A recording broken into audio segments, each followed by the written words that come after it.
Hello everyone, thank you for joining us today for this another interesting conversation that I and Sachin are planning to have on psychological pain. Um, we have had some interesting conversations earlier. Let's see where this one goes. A quick introduction for what we are doing and why we are doing this. So, Sachin, sorry, just one second. All right. Yeah.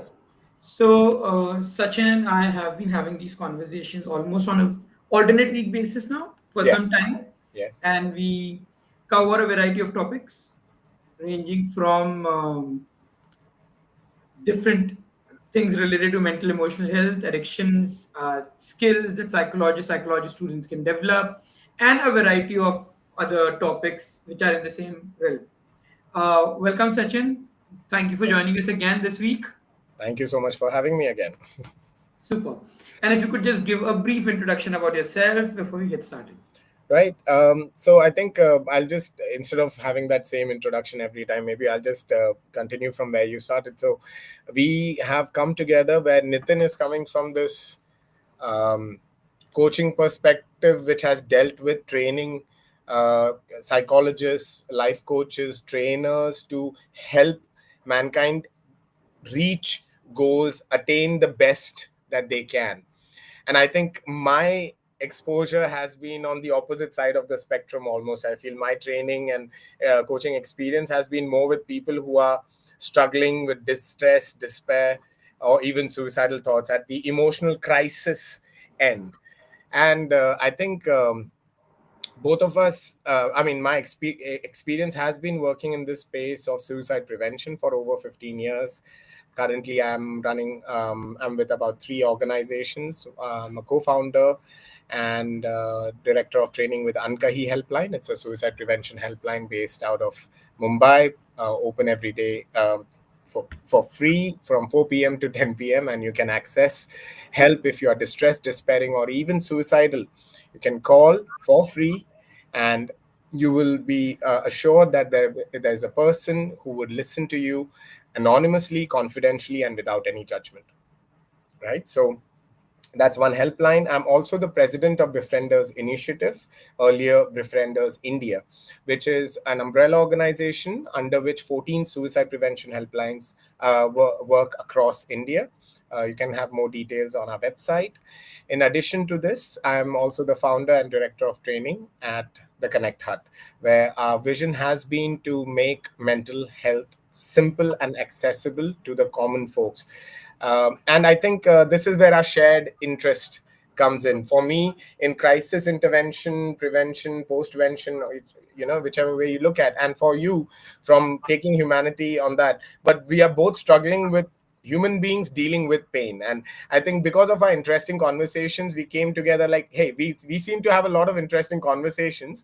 Maybe we can have an outlet where uh, others can make some use of it, because I think what both of us can really bring into the picture is a lot of experience of on ground work, of actually working with people and developing our experience. So my hope from today's session, for example, where we are trying to understand psychological pain, I would like to bring in the elements of my work, and I would also love to hear your inputs from your frameworks, how you would view it. And we'll try to go into the depth of one of these concepts, any area that we may find a common point of learning or unlearning, and to see where we can go with that. So really excited, Nitin. Super. Perfect. So, about us, ICHARS has been focused on helping psychologists, coaches develop advanced practitioner skills. As an extension of that, we have what we call as SMHP, which is a peer learning and support community for psychologists, psychology students. The ICHARS Support Foundation, which is where we do a lot of NGO related work. We work with other NGOs, we work with schools, we work with people from different sections of society who may be needing certain help, but for certain reasons they are not able to reach out to the right people. And finally, we are now launching Meet Goals, which is our corporate wellness initiative, which would offer a combination of training, coaching, and a mobile app to help employees towards their wellness and towards performance improvement. That's the long and short of everything that we do. And now let's quickly jump into what we are here to talk about. So, Sachin, your first thoughts about psychological pain. So I think I should probably begin with saying that this term psychological pain, this was coined, or it was also known as psych ache. Just like we have headache, we have psych ache. And this term was coined by someone who's known as the father of suicidology, Dr. Edwin Schneidman. He's no more present. And this term, I believe, was coined somewhere around 1930. I may have to recheck that. But why, why did I bring this up? Because again, the connection, right? It is the father of suicidology. In his research on dealing with patients with suicidal ideation, suicidality, dealing with suicidality, the main question that comes in is why would anyone die by suicide, right? And usually we end up coming up with these terms, I mean, these linear answers, right? Why did that person die by suicide? Oh, because he had a breakup.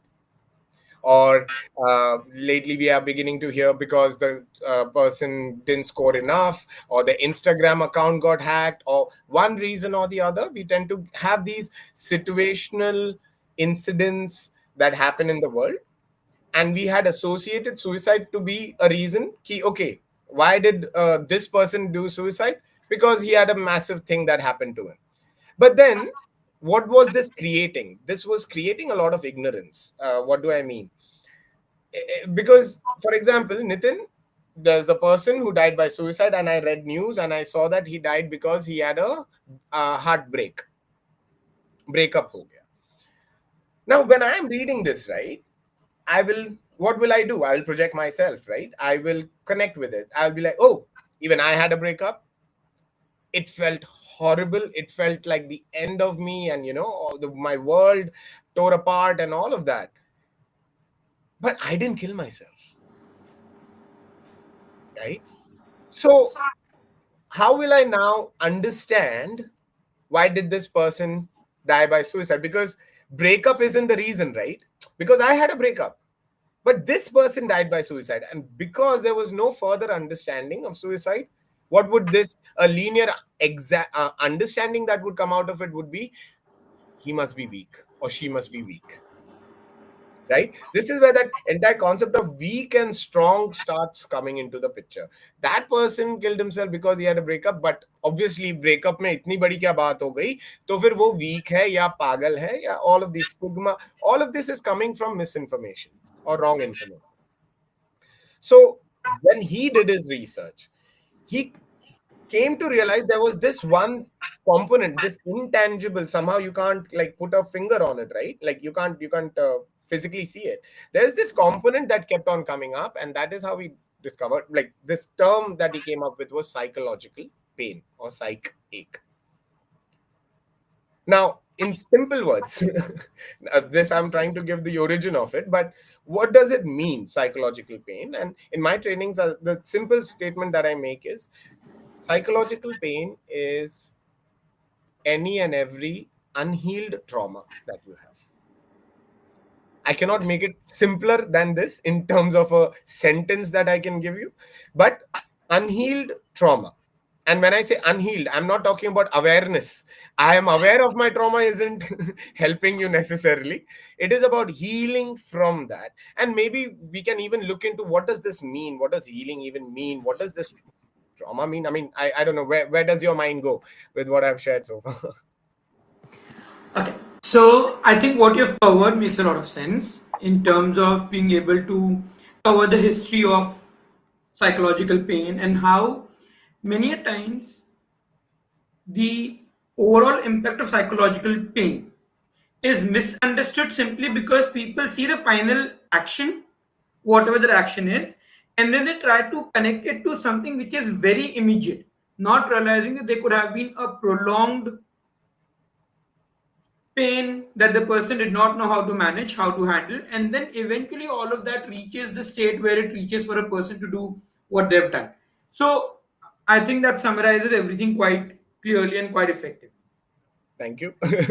So, Though what I would say is, like you mentioned, right, that any unresolved pain, uh, it's an incredibly powerful definition because many a times we have experienced pain, we have been able to put it aside, but we have not really resolved it. right. Now, can we now look into this, right? Because I think moving from psychological pain to understanding that it is not, because even if you look into the definitions, you may see that there is physical pain, there is socio-emotional pain, then there is psychological pain. And when we say psychological pain, automatically it's mental pain. Mental तो but कुछ होता नहीं है, मन तो बस हमारा एक चेतना का एक स्तोत्र है, और हमारे विचारों का कुंड है। तो इसको तो आपको कंट्रोल करने आना चाहिए, because yoga sutra has been done in our country, but and there's so much stigma attached to this that we are not able to even see that there is something known, if there is pain, pain stays. And how, when we are essentially talking about, like, I'm coming back to that suicide point, is essentially a person has reached that as a cumulative effect. This is, so one part of pain that I wanted to bring up was that it is cumulative. Time heals everything is a misnomer. Time makes you forget how you got hurt. But if there is hurt, if there is if there is something stuck under your skin and you haven't taken it out, you may forget how you may have got it there, but doesn't mean it will stop hurting there. If just to make this clear, so that time healing concept. And the second part of pain is, the concept of pain is for us to understand pain is not bad. It is essentially an alarm system that we have. And the concept of pain is, if you understand that pain has to do with is intensity. What is pain? An alarm. Then if an alarm is to be looked at, we need to look at what is the alarm telling me, which is small pain, low priority, high pain, high priority. So the concept of pain is to prioritize. And sorry, so these were few more things that I wanted to kind of see where we kind of go into. Super. So, what Sachin mentioned earlier, right? The cumulative effect of pain. One of the ways of understanding this and how pain impacts us is, think of our system as a bucket, right? Every experience that we have where we have gone through pain, which has not been addressed, it's almost like that bucket is getting filled with certain things. Over a period of time, because of the experiences we have had, the pain that has remained unresolved, it keeps getting stored in that bucket and the bucket becomes full. A very small discomfort after that may cause a spillover in the bucket. Now, many times we look back and we think, oh, but oh, it was just a small issue, right? Why was there a spillover? It's not that one drop that caused the spillover. That one drop was the final challenge, Nail in the right? coffin was what it Correct, nail in the coffin. was. Now, what was the problem is all that has been suppressed earlier. And that's the unresolved pain that Sachin had been speaking about earlier. Also, when you look at pain, let's begin with physical pain first, right? To make this easier. You would notice that we have pain. Many a times we take painkillers. The painkiller works for us in the short run. Then the pain comes back again. Then we take the painkiller again. So every time the pain comes up, where a painkiller provides us relief, but the pain returns, that itself is an indicator that the underlying problem is not resolved even at the physical level. That pain medicine is simply providing me with relief by suppressing my ability to experience that pain. That's all that is happening over there, right? Over a period of time, the dosage of pain medication that are required keep increasing, and the effectiveness of that pain medication keeps reducing. Why? Because the underlying issue still remains. Now, apply the exact same model to psychological pain. Right? You will come across people. Take the example of someone who has had bad relationships. You may notice they started having a conversation with you. Initially, they would complain maybe once 6 months. every 6 months about a problem that they had in their relationship. Then they start complaining once every 3 months, then once every month. And today, when you talk to them, every time you talk to them, that's the first thing that they talk about. So, do you notice how? And you may think that, but it's the same problem. This was the exact same problem 6 months back. So, why is it that earlier they were speaking once in 6 months and today they are speaking every day? Simply because the cumulative effect of it is such that they need more and more, so as to say, painkillers, right? And that conversation right now for them is a painkiller, and yet that conversation is not pain resolution. Right. The And issues this still is the, remain. this is the part where you spoke about pain resolution to some levels, right? Or painkillers or pain management. This is where psychological first aid comes into play, right? This is what we are trying to offer, a relief from the suffering. But this is not just the suffering of pain. Now this, Nitin, I'm sorry, like what you brought up from there, along with pain, you brought up one more concept, which is called perturbation, right? Now, perturbation, for us to understand, is a sense of urgency that you may expect, you may start experiencing a sense of urgency. So, an urge to act, to do, to, and this is more often than not an act to get out, to escape, so for example, if there's something hot comes into my hand, like I would immediately throw it away, right? But imagine if there was a condition where it would just stay in my hand. What am I gonna start experiencing? A sense of urgency. This I also try to experience, like if you were drowning and you thrash around. What is that? A sense of urgency. You're just trying to escape. Now, over time, what is also increasing is this: if my experience of pain is extremely high, over time my perturbation can also start increasing, because with pain experience being high and nothing being done to not kind of mask the pain or hide the pain, but instead, if nothing is being done to address the source of that pain. And this is where we may need to now also for future may look into, what does this psychological pain look like, what does it mean, when does it start, and so sorry, perturbation as a concept kind of comes into play, this urgency to act. So again, this is connected to suicides as well, because essentially it's not just psychological pain as well. So Dr. Edwin Schneidman further went on and helped develop the cubic model of suicide, which is, for every suicide to happen, it's not one cause, that is a situation. What is happening is there are at least three things that need to happen. That means high psychological pain, which is cumulative and spread across the person's lifetime, high level of perturbation. There is a high urgency the person is experiencing to act.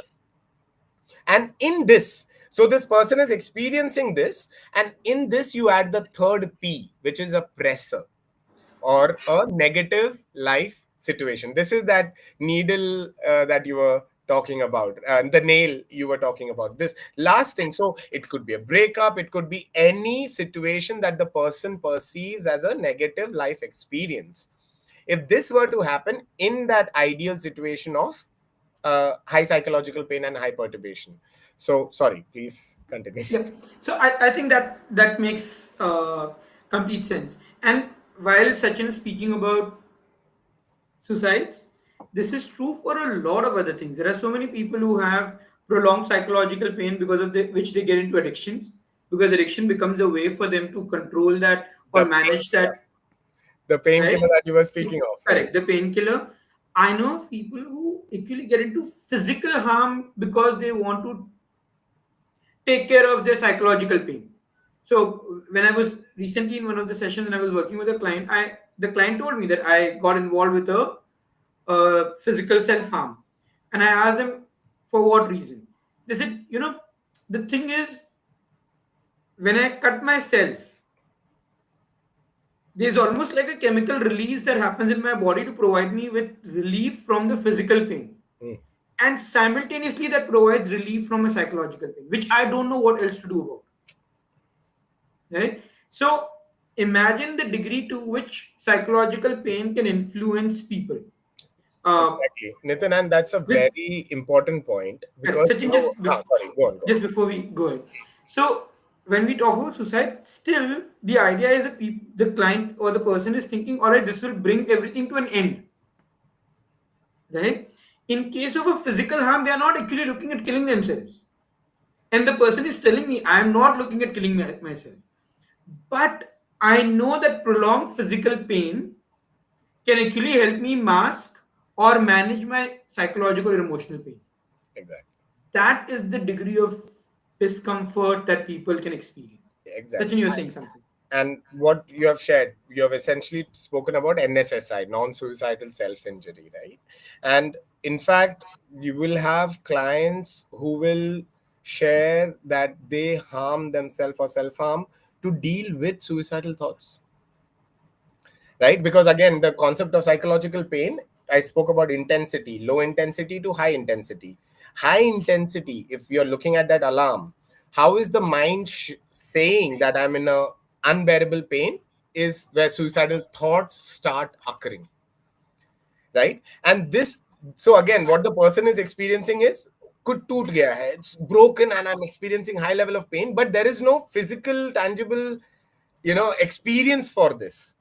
It is such a mental, psychic, psychological, not psychic, a psychological experience, that it becomes difficult to even prove to my own self, let alone others around me, what this pain is, and to get a sense of control over this pain. Like, this is where I give the example of a balm.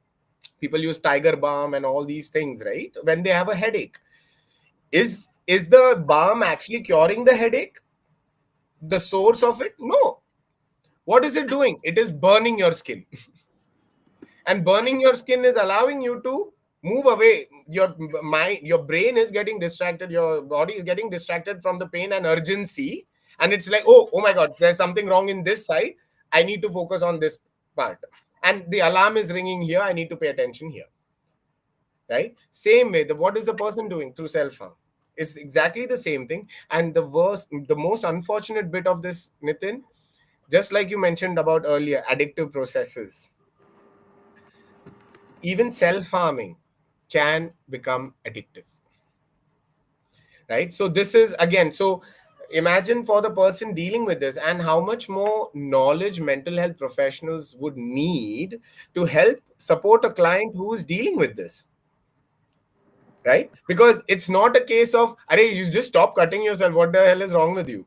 That is not, because, and to kind of understand the significance of psychological pain, right? We have had people who have dealt with cancer and depression, right? They have gotten cured off of both of them. But when they are coming on the other side, right, they're saying, I may I may be able to handle cancer one more time. I don't think I'll be able to handle depression. So this concept of pain, yes, it is mental in origin. However, as an experience, it's not any less real for the person. And instead of, oh, because it's a mental problem, so just tell the person to change their thought, becomes extremely unproductive, because you have not at all addressed the pain. You're essentially telling the person, why isn't your balm working? Right? So uh, And also, see, so here's the thing, right? Even if you tell a person to change the thought, you've said it. What next? Are they able to change the thought or not? And if they're not able to change their thought, then you are not left with an option but to actually go back and explore where is the thought coming from. yes. So, but What are those? Nitin, over here, this is the interesting question, right? Like, why would they not be able to change the thought? Why has that thought become almost like a belief very often for some people? And like, very often you see that the pain is originating from a belief point, right? Why would someone find it so difficult to change their thought? See, so here it is, right? The traditional understanding that most people follow in psychology is that thought precedes the emotion. And therefore, the assumption that, all right, if I have an emotional challenge, if I change my thought, my emotions should change. The problem is over time, you will realize that some of the thoughts and the emotions become so automated that by the time the person catches the thought, the emotion is already there. And once the emotion is there, right, then you're just controlling the emotion and you're not addressing it. So, to give you an example, and I'm intentionally not taking a very intense example, I'm taking a day to day example to help everyone understand this. If I were to say that when I look at my boss, I get angry, someone may argue that all right. So when you look at the boss, what is the first thought that comes to your mind? Now I'm thinking my first thought is right now when I think about my boss, who made him the boss? So obviously, if my first thought is who made him the boss, then when I look at him, the anger is kind of understandable. Now, if you ask me, all right, what would you like to change this thought with? I may say I want to have a new thought that if he can become a boss, I can become a boss. Now, makes sense. The problem is the next time when I meet him, there is almost a conditioned anger response where just his face triggers those chemicals in my system, and as a result, the thought to abhi tak. Now, even if I try to change the thought, I look at him, I get angry, and I remind myself if he can become a boss, even I can. Now, what I'm doing is I'm controlling that anger, but the anger is already there, which means by controlling the anger, I'm again only going to suppress it. Remember that bucket and building up slowly and gradually because of whatever we are suppressing. What is a strategy to manage the anger in itself is becoming a problem in the long run. So that's one bit of the story. Now, which then means that I also need to change that conditioning that I have with that person. Now, in order to change that conditioning, I would need to explore what has happened with that boss. And many a times the answer to that would lie in certain things that have happened in the past. That doesn't necessarily mean that you have to work with past for everything, right? But what it means is maybe that experience with the boss could have taught me something that I've not learned, because of which I've formed the belief that I've formed about the boss. Now, if I'm only trying to change the thought without being able to work on the emotion, the belief, this is suppression happening all over again. So, if I need to address this, I need to be able to manage the belief as well. But every time I try to explore the belief, the anger comes up, and that actually prevents me from looking at the belief and the experience objectively. So, I need to be able to address the emotion. I then need to be able to objectively look at what has happened in my life to bring me to a place where I have this issue with the boss, and then be able to see if I can learn something from it. Right. What will I do next time when I'm in a similar situation? How should my mind reprocess that particular experience and change my perception about it? Mhm. Right? Now, And all of that needs to be addressed hmm, as a part of a process. Now, yes, in certain cases, only working with thoughts by itself may be enough because people with experience at times have got the learnings, but the thoughts have just got stuck like a tape in their head. There, maybe just changing the thought will be enough, but that's probably a small percentage of people. Most people, when you talk to them, they will still tell you that I have a justified reason to get angry with my boss. So, unless you're able to find a way to address that, and the best way would generally be to relook at what the experiences were and change the perceptions over there, right. So then now, it would be important. so over here, what you have shared now, with regards to the important components that came up were belief, thoughts, and emotion, right? And essentially, you have kind of defined the entire mind part itself in these things, where when we talk about thoughts and feelings, this is essentially what your mind is. Like, thoughts and feelings is what your mind is. If you have to have a construct in your mind, you will be considering thoughts and feelings. These two things are what your mind is made of. And in this section, there is a conscious and the unconscious part. Now, the point is, there are certain statements or things that you may hold to be true, as you would hold any statement like, my shirt is blue in color. I'm sure there will be someone who will be much more nuanced and actually tell me what shade it is. But for me, or for regular people, and so is Nitin, but both our blues are so different, right? But anyways, the point being that belief would be something that I'm holding as a true statement. Now, a simple thing, a statement like, oh, nobody is trustworthy.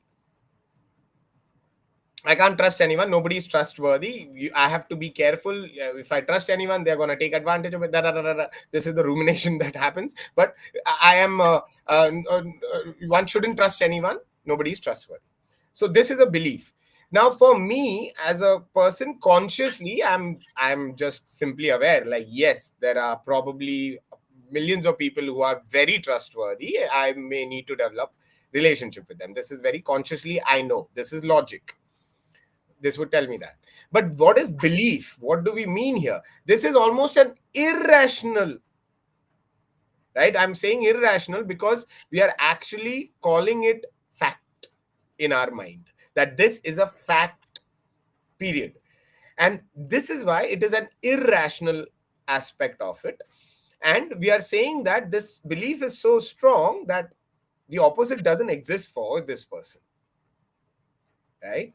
Even though they may be consciously able to explain the whole thing, but otherwise it doesn't exist for this person. Because, and where is this belief stemming from?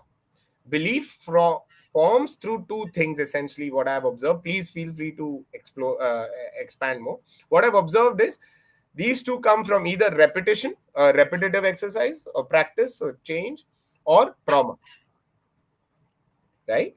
So where practice changed is what I would think as trauma in slow motion, right? What you're essentially doing is developing yourself to handle higher intensities of emotion,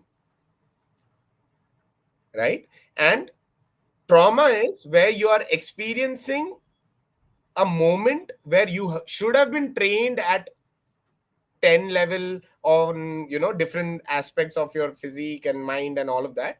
But that situation that you were supposed to handle at when you were in level 10, you got to face at level 1. And guess what? Your body and mind responded, or basically your body responded with the chemical, or in mind's language, feelings and emotion at that point of time to deal with it. The only problem is your body doesn't have the, your conscious mind or body doesn't have the experience or the muscle memory or the skill levels required to, uh, uh, what do I say, apply the energy, emotional energy that I received at that time to deal with it. This becomes that trauma. And this high energy, high emotional energy that this person experienced at that time, what did it do? It created a belief. This is where your identity, your ahankar is getting that shock, right? Like, I am injured. This sense that comes up when I experience high emotional state but not able to experience with it or deal with it in a normal manner is what I experience as trauma. And the result of trauma is there is a belief that gets made. So I can't trust anyone. Nitin, you have the experience here. Any simple example? Because now we are also kind of addressing causes of pain when we are looking at adverse childhood experience. Right? So I can't trust anyone. What can be a simple example of a thing, a traumatic event that can instill this wound in me? Because when we are talking about wounds, psychological wounds, it's these beliefs. So let me just summarize this Yeah. first before I give the example. So yes, predominantly there are two things that will lead to creation of beliefs. There will be one, repetitive experiences. Now these experiences can be your personal experiences, it can also be observed experiences, Right. where you're observing someone else going through a particular experience and based on their observation you're forming a belief. Second will be intense emotion. That there was one event where the emotional intensity was so high that your mind realized that, you know what, if it's a positive belief, I really want this. So a positive belief gets formed for that particular emotion, or it's an intensely uncomfortable emotion. So the mind realizes I want to avoid this. So Mm. I can't go through repetitive experiences. I want this one experience as a base to want to not get into this situation again. Mm. Right? So those two things will form the beliefs predominantly. Now, about trust, like you mentioned. So even before that, let me give you one example of how belief plays out. right? Sachin mentioned about how belief are statements that we assume to be facts, and then our lives are more or less revolving around them. So if I believe no one loves me, Hmm. right? Now that's a belief that, let's say I have. I don't, by the way, but let's assume I have, right? Misbah And will someone, kick me. Don't do this. and let's say Misbah one day comes and tells me I love you. So she's saying it to me. Hmm. But isn't the information that's coming from her contradicting what my beliefs are? Hmm. Who would Nobody I can believe love more? me. Hmm. Myself. So in order to believe myself, what do I need to do? Either I will not even hear the words I love you. So this, wait. I need people to hear this part. Please hear this part again. My partner said, I love you to me. There is a part inside me that believes nobody can love me. I know the trust example, you just train trust to love. So I believe there is a belief in me that nobody can love me. So what can happen when my partner tells me I love you? I may not even hear it, or I may not even hear it, or I may manipulate it. Okay, sabzi leni thi, shayad isliye pyar karne bol. She's saying I love you because she wanted vegetables to be picked up, or some reason I will associate, because I am not worthy of it by just being me, right? And that's where the problem comes. So for example, if I don't hear it, I don't respond to her. If I don't respond to her, she will feel bad that एक तो I love you बोला सुना भी नहीं, respond भी नहीं किया. Now, if she gets angry about it, this reinforces my belief no one loves me. And Because if I didn't hear I love you, but I definitely heard her getting angry. correct, and if I heard the word I love you, it's still contradicting what I believe in. So, like Sachin said, that I'm going to misinterpret it or reinterpret it in another way. So I may look at her and I may ask her, Acha, what work do you have? Now, the moment I say, what work do you have?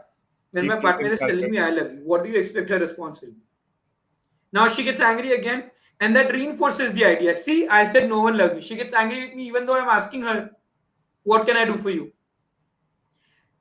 This is the problem with belief, that our lives completely revolve around that belief, and in order to make that belief come true, we delete, distort information left, right, and center. Perfect. Now, And coming this to the is the earlier, effect. This is the effect part this of is the effect part of it. the belief. Now, what Nitin has shared is trauma, belief, or repetitive exposure, belief, and the effect of it. How this belief now becomes like a lens, essentially the lens through which you're viewing your world. And if you are wearing red glasses, you are just not able to see green anymore, or red anymore, whichever the color is that you don't see after that. But this becomes a challenge. Hmm. And now coming to the cause part of it. So, Sachin, you mentioned about trust, right? Let's say there's someone who, while he or she was growing up, uh, was in a situation where they needed help. They were young. Parents were not there. They were busy with something. So, in the moment where the child needed help, maybe the child even felt that their life is at stake, and they did not have the people that they trust most with them. Later on, maybe someone came, protected them, saved them, but all of that happened later. The experience that I'm in a situation where my life is at stake and people are not with me has already done its work. So there could be one major experience like this, and it could create that belief that I can't trust people around me to take care of me.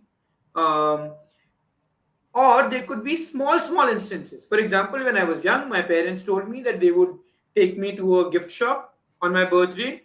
I trusted them.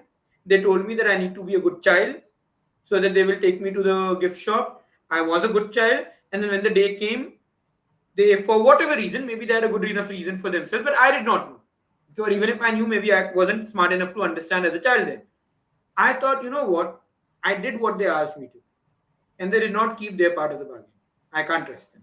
Now, you may say it's a small thing, but these small things over a period of time, when they get repeated, then I realize, यार कभी मतलब for everything that they tell me, more or less, they don't fulfill their promise. So, can I trust them? And if I can't trust my parents, Who can I Can I trust? trust anyone else? And then that belief also starts getting broader and broader and broader, which is one of the problems with beliefs. The beliefs are themselves are generalizations. Hmm. And once you believe in something, the chances are it will start becoming even more generalized to incorporate more and more things in our life. Right. And this is right, explained beautifully, thank you. Right, so through repetitive exposure, I have received this conclusion in my life. Oh, I and this is building up like, okay, right, I did all the things that were done, but I why should I? So the next time, what does it mean? Like, it broke my trust. Next time my parents said, oh, this time we will give you. Okay, I put in the effort. Second time, this time I will give this. Third time, fourth time, now I say, okay, I'll bring icicles when popsicles when I come back, come in the evening. And but I come and I'm like, oh shit, I forgot to bring the popsicles. This may be the straw that broke the camel's back. Right, again, that emotional bandwidth that was needed to that become a to for it to become a trauma has passed. And now that belief has taken hold, or potentially that belief can take hold. And again, once it becomes a belief, it's no longer now the person's conscious choice anymore. And it can be a traumatic incident as well. For example, I lost, it's not something personally that happened exactly, but my nanaji died when I was 5 years old. And because, why am I saying this? Even the age, traumas are something that a human being can experience from as young as in the womb to newborn baby who doesn't even understand or speak language. Right, they don't understand language, but a baby as young as 2 months old can experience this, and hence develop that see that emotional intensity that they are experiencing is similar. Right, so there is already that emotional aversion or something that is built up. So it's not like, अरे Sachin, trust कैसे उसका break हो सकता है, हमने तो trust उसको सिखाया ही है बड़े होकर. नहीं भैया, trust is a concept you have named through observation of a human experience. That experience is what has got damaged for the person, and that stays in the person as that emotional vestige जो उनके अंदर फंस गया है. And for them to move on, this needs to be addressed. But now look at the tragedy here. What happened to me as a 5-year-old? Right? So Nana ji gaye. Nana ji kahan gaye, ma? नाना जी कहाँ गए, because curious child. नाना जी कहाँ गए? नाना जी नहीं आएंगे, नहीं अभी नहीं है वो, अभी चले गए, बाहर गए हैं, कहीं गए हैं. Okay, multiple time. You don't get away with a simplistic answer with me. I will hound you if I am not happy with the answer, right? And this should tell people, like, do you have such curious kids? Be careful, because they have a very highly active mind. That means there is a lot of curiosity, a lot of questions. But now, where is Nana ji? I haven't seen him. वो एक अच्छे जगह गए, heaven गए हैं. Right, now imagine this. How would my mother be open to having this conversation about the loss of her own father with her son, and somehow try and keep the son happy? So I'm not here blaming parents, or we are not here to blame parents. Like, everything wrong in a child's life is their parents, is not what we have to understand, that there is cause and effect everywhere. So what did happen here? She told me he's gone to heaven. Where? What do you mean heaven? Does a 5-year-old know what is heaven? No. What is heaven? For a 5-year-old, heaven जहां पे सब कुछ अच्छा है. Okay, मतलब वहां पे बहुत बच्चे हैं क्या? हाँ. वहां पे नाना जी बच्चों के साथ खेल रहे हैं क्या? हाँ. It's an easy yes, right? But mom, this is where mom gets stuck, right? But मुझे क्यों नहीं लेके गए फिर? बच्चों के साथ खेल रहे हैं तो why didn't he take me? नहीं, वो क्योंकि तू बैड बॉय है ना. Now this is where the disciplining is coming in. You are a bad boy. Now become a good boy. नाना जी के साथ खेल सकते हैं. But sad part is, as a 5-year-old, I don't know what is a good or a bad boy. And even if I become a good boy, then the problem is I became a good boy because I wanted to go with Nanaji. Arey, but let me explain this. Okay, mama, what do I do to become a good boy? You should not lie. You should do this, this, this. Right? I shouldn't lie, and all these values I was taught. Then dad told me, tell my boss, I am not here. Do you see the dharam sankat I am in? Because if I lie, Nanaji will never come back. And if I don't, my dad is going to get upset. But my father, does he know that this is the challenge I'm facing right now? These are the child's mind can be so vibrant and creative. Doesn't mean just because they forget these wounds that you are collecting. बच्चे का मन है भूल जाता है but उसके साथ जो सबक ली है उसने सबक यहाँ पे वो बिलीफ होगा. That belief stays. And that can be over here. Yes, I am a bad boy. I am not deserving of love. Like nobody can love me. Another example from what Nitin was sharing. Nobody can love me because I am a bad boy. That is the belief if I have formed. How will I accept any love in my life? Let alone a partner's. Right? So understanding that it's these trauma related beliefs that are adding to the psychological pain. Essentially, when we are talking about that as well, it's this emotional vestige that is essentially remaining without today I was just thinking over this, Nitin. Another way I thought of it was like a body, a mind has this accounting process, right? That okay, this is the activity, here's your astra shastra to deal with it. But then if you don't deal with it, it's like I'm not taking it back. You have to make use of it. And now this is where I need to organize my feelings. I need to, okay, this is how much of this I had, this is how much of, I need to do this inventory of mine. This is where I think psychological first aid comes in and helps.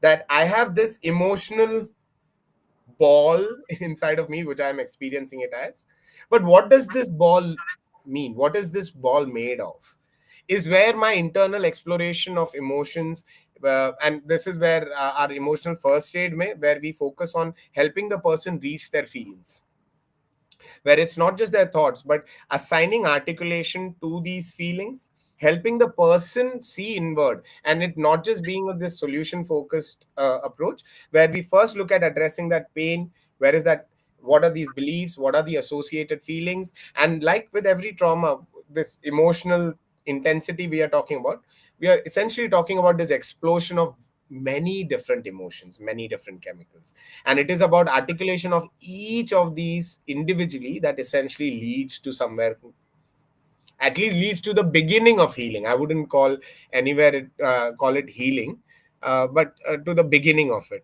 But yeah, So healing by itself is probably a different topic altogether. We can take up a complete session on healing. But I think this is a good place to and I end think our I con. would like to, Nitin, that healing part, right? Because I think my area of expertise comes from actually shouting out loud that Nitin, it is hurting. What can we do? What can we do? I know I can put in a band aid for some time, I can hold a space for some time, but this is not healing either.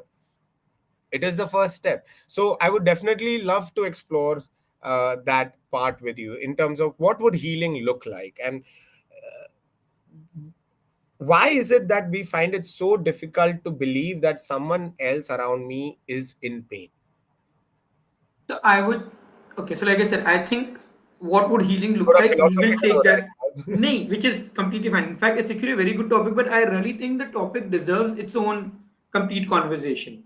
But for all of you who are watching us right now, who will watch us later, if you want to understand what healing looks like, I would suggest watch a movie called Bhag Milka Bhag. There is a scene in that movie towards the end where Milka is winning a race in Pakistan, and once he wins that race, there's a younger version of Milka that runs along with him. All throughout the movie, they have shown how Milka at different times has gone back in his childhood experiences when there were discomfort, when there were triggers that were there.